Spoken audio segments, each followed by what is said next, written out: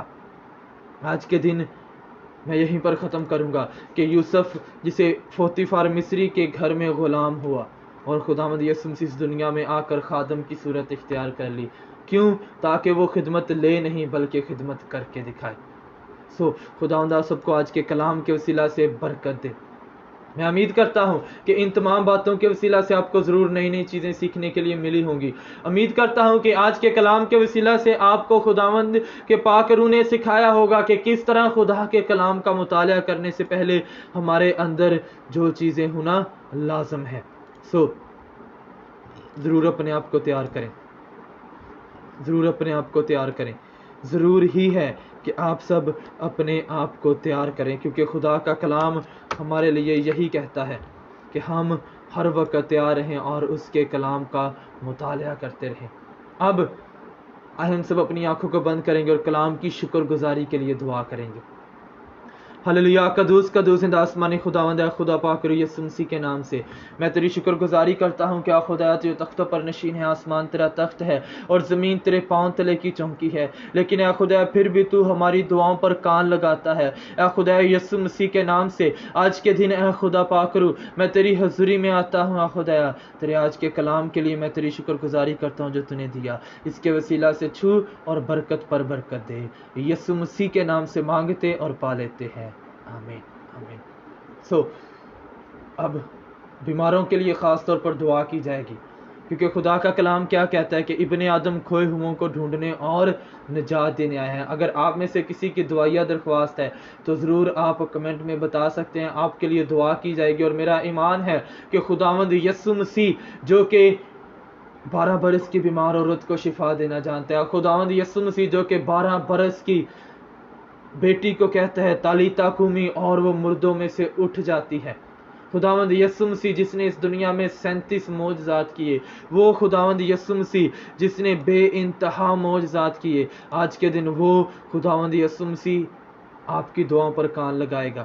اگر آپ کی کوئی دعائیہ درخواست ہے تو ضرور آپ کمنٹ میں بیان کریں تاکہ آپ کے لیے دعا کی جائے. اور میرا ایمان ہے کہ خداوند ضرور آپ کی دعاؤں کا جواب دے گا, خداوند ضرور ہماری دعاؤں کا جواب دے گا, کیونکہ وہ کبھی بھی اپنے مانگنے والوں کو شرمندہ نہیں ہونے دیتا, وہ کبھی بھی اپنے مانگنے والوں کو شرمندہ نہیں ہونے دیتا, کیونکہ شفا خداوند یسوع مسیح کی طرف سے ہے. وہ خداوند یسوع مسیح جس نے پانی کو مے میں بدل دیا, وہ خداوند یسوع مسیح جس نے سردار کے نوکر کو شفا دی, آج کے دن وہی یسوع آپ کے لیے بھی معجزہ کرنا چاہتا ہے. ہم سب اپنی آنکھوں کو بند کریں گے اور خداوند کی حضوری میں جھکیں گے اور دعا کریں گے. ہلیلویا. قدوس قدوس قدوس اند آسمانی خداوند اے خدا پاک رو یسوع مسیح کے نام سے میں اس وقت تیری حضوری میں آتا ہوں. اے خدا میں تیری شکر گزاری کرتا ہوں اے خدا کہ جتنے بھی اے خدا تیرے بیٹے بیٹیاں اس وقت آن لائن اے خدا تیرے کلام کو سنا, جنہوں نے اے خدا تیرے منہ کے الفاظوں کو سنا ہے, اے خدا یسوع مسیح کے نام سے آج کے دن اے خدا میں ان کے لیے تیرے معجزے کو مانگ لیتا ہوں, کیونکہ تو اے خدا اپنے کلام کو نازل فرما کر شفا جاری کر ہے. تو اے خدا اپنے کلام کے وسیلہ سے عجیب و غریب کام کرتا ہے. یسوع کے نام سے, یسوع کے نام سے اے خدا پاک رو میں تیری شفا کو جب مانگتا ہوں.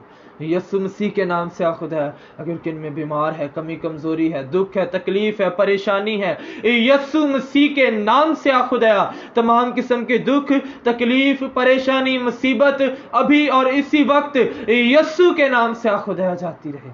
اے خدا پاک رو یسوع کے نام سے چھونا, اے خدا پاک رو تمام قسم کا ہائپرٹائٹس, تمام قسم کے اے خدا کالا جرکان, پیلا جرکان, تمام قسم کا اے خدا فالج, تمام قسم کا گھٹنوں کا درد, تمام قسم کا سر درد, تمام قسم کا ہڈیوں میں درد, تمام قسم کے اے خدا پاک رو ابلیسی تاثیریں, تمام قسم کی اے خدا ایسے کام جو اس دنیا کے ہیں, یسوع مسیح کے نام سے اے خدا تیرا معجزہ ہو, تیرا معجزہ ہو, اور ہر قسم کی بیماری دیکھی دیکھی تاثیریں یسوع کے نام سے جاتی رہیں, تاکہ اے خدا پاک تیرا ایمان تیرے ایمان میں بڑھا جائے. اور اے خدا تو ہمارے ایمان کو اور بھی زیادہ مضبوط کر. یسوع مسیح کے نام سے اے خدا تمام قسم کی کرونا وائرس جیسی بیماری یسوع کے نام سے جاتی رہے. کرونا وائرس میں خدا تو ہمارے ایمان کو مضبوط کر, ہمارے ایمان کو مضبوط کر, ہمارے ایمان کو مضبوط کر. یسوع کے نام سے مانگتے اور پا لیتے ہیں, آمین آمین. جس نے ہمیں سکھایا اے ہمارے باپ تو جو آسمان پر ہے تیرا نام پاک مانا جائے، تیری بادشاہی ہے، تیری مرضی جیسی آسمان پر پوری ہوتی ہے زمین پر بھی ہو، ہماری روز کی روٹی آج ہمیں دے، اور جس طرح ہم نے اپنے قرض داروں کو معاف کیا ہے تو بھی ہمارے قرض ہمیں معاف کر، ہمیں آزمائش میں نہ لا بلکہ برائی سے بچا، کیونکہ بادشاہی اور قدرت اور جلال ہمیشہ تک تیرے ہی ہے، آمین آمین۔ خدا سب کو برکت دے۔